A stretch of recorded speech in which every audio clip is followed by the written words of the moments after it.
श्री स्वामी समर्थ. तर बघा की मकर संक्रांतीच्या दिवशी आपल्याला काही नियम पाळायचे आहे. म्हणजे थोडक्यात आपल्याला ह्या दिवशी काय करायचं आहे आणि काय करू नये तर हे बघायचं आहे. सणासुदीला बघा आपण काही नियम पाळतो, तर हे नियमांचे आपल्याला चांगलेच परिणाम दिसून येतात. मकर संक्रांतीच्या दिवशी आपल्याला लवकर उठायचं आहे, अंघोळ वगैरे करायची आहे, घर स्वच्छ करायचं आहे. त्याच्यानंतर आपला उंबरठा स्वच्छ करून हळदीचं लेपन करायचं आहे. दारासमोर अगदी छोटीशी रांगोळी काढली तरी देखील चालेल. त्याच्यानंतर सगळ्यात महत्त्वाचं की सूर्याला अर्घ्य अर्पण करायचं आहे. आता हे अर्घ्य तांब्याच्याच भांड्यामध्ये आपल्याला अर्पण करायचं आहे आणि त्याच्यानंतर आपली देवपूजा आपल्याला करून घ्यायची आहे. बघा की संक्रांतीच्या दिवशी दानाला खूप जास्त महत्त्व असतं, पण दान देखील गरजू व्यक्तीलाच केलं गेलं पाहिजे, तेव्हा त्याची चांगली फलप्राप्ती आपल्याला होते.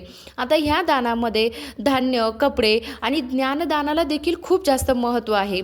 बघा की ह्या दिवशी विष्णू आणि माता लक्ष्मी यांची देखील सेवा आपल्याकडून केली गेली पाहिजे. गाईला चारा किंवा धान्य खाऊ घालावं, त्याच्यानंतर सुगडांची पूजा करावी. आणि बघा की आता काय करू नये तर आपल्याला ह्या दिवशी पिवळ्या रंगाचे वस्त्र घालायचं नाही. आणि बघा जेव्हा आपण दान करतो ना, तर त्या दानामध्ये आपल्याला काळ्या रंगाचे कपडे दान करायचे नाही. त्याच्यानंतर धारदार वस्तू देखील आपल्याला दान करायच्या नाही. तेल दान करू नये.